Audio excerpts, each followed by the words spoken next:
नमस्कार बंधुगण welcome back to my YouTube channel BNT education. आसंतु आज पुणी एक नुआ अपडेट उपरे नजर पकाइबा जहाँकि रही आंतरजातीय मातृभाषा दिवस।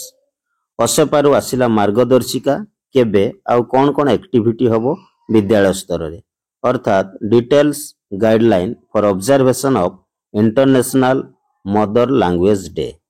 तेबे आसंतु विलंब न करी आरंभ करिबा ओडिशा विद्यालय शिक्षा कार्यक्रम प्राधिकरण तरफ आपणकर फेब्रुआरी 14 तारिख रे ओडिशार समस्त जिला शिक्षा अधिकारी तथा जिला प्रकल्प संयोजक समग्र शिक्षा ओडिशा को आपणकर आंतरजातीय मातृभाषा दिवस पालन संबंध रे एक मार्गदर्शिका जारी करा जायछि, जोंथिरे स्पष्ट उल्लेख लेखा हेछि जे मातृभाषा शिक्षा माध्यम रे पिलांकर सर्वांगीण विकास एवं मातृभाषा व्यवहार प्रति पिलामानक उत्साहित करिबा, सृजनशीलतार परिप्रकाश करिबा, यार प्रचार प्रसार निमंते प्रति वर्ष फेब्रुआरी मास 21 तारिख को आंतरजातीय मातृभाषा दिवस रूप पालन करा जाउछि।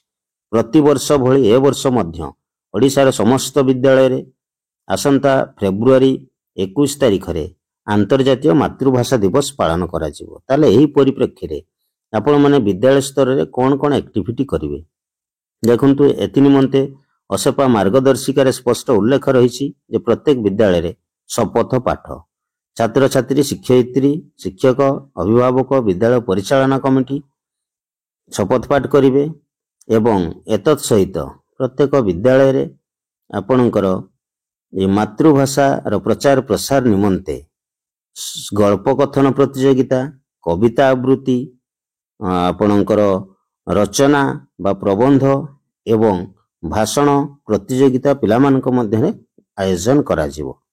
एथि निमंते सविशेष विवरणी, पालन करिथिबा समुदाय विद्यालय संख्या, छात्र छात्री संख्या, फोटोचित्र, वीडियो इत्यादि आपण राज्य प्रकल्प कार्यालय को निश्चित भाव में प्रेरण करिवे बोली उल्लेख करा जायछि एवं सर्वशेष रे उक्त कार्यक्रमटी को सफल करबा निमंते समस्त प्रकार उद्यम करबा को अनुरोध करा जायछि।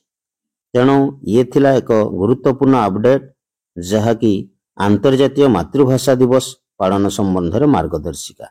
जो माने मो बीएनटी एजुकेशन चैनल सहित जड़ित अछंती परवर्ती वीडियो रे आपणकर मातृभाषा पालन अवसर रे प्रबंध एवं कविता ये सबू डिटेल्स वीडियो प्रदान करा जिवो। सेतेबेले पर्यंत आपण मान बीएनटी एजुकेशन सहित जड़ित थांतु एवं नुआ नुआ अपडेट पाइबार सुजोग नियंतु। दीर्घ समय धरी मो बीएनटी एजुकेशन चैनल सहित जड़ित थिबारु समस्त को बहुत बहुत धन्यवाद। पुणी देखा अन्य एक वीडियो रे, सेतेबेले पर्यंत विदाय। जय जगन्नाथ, नमस्कार।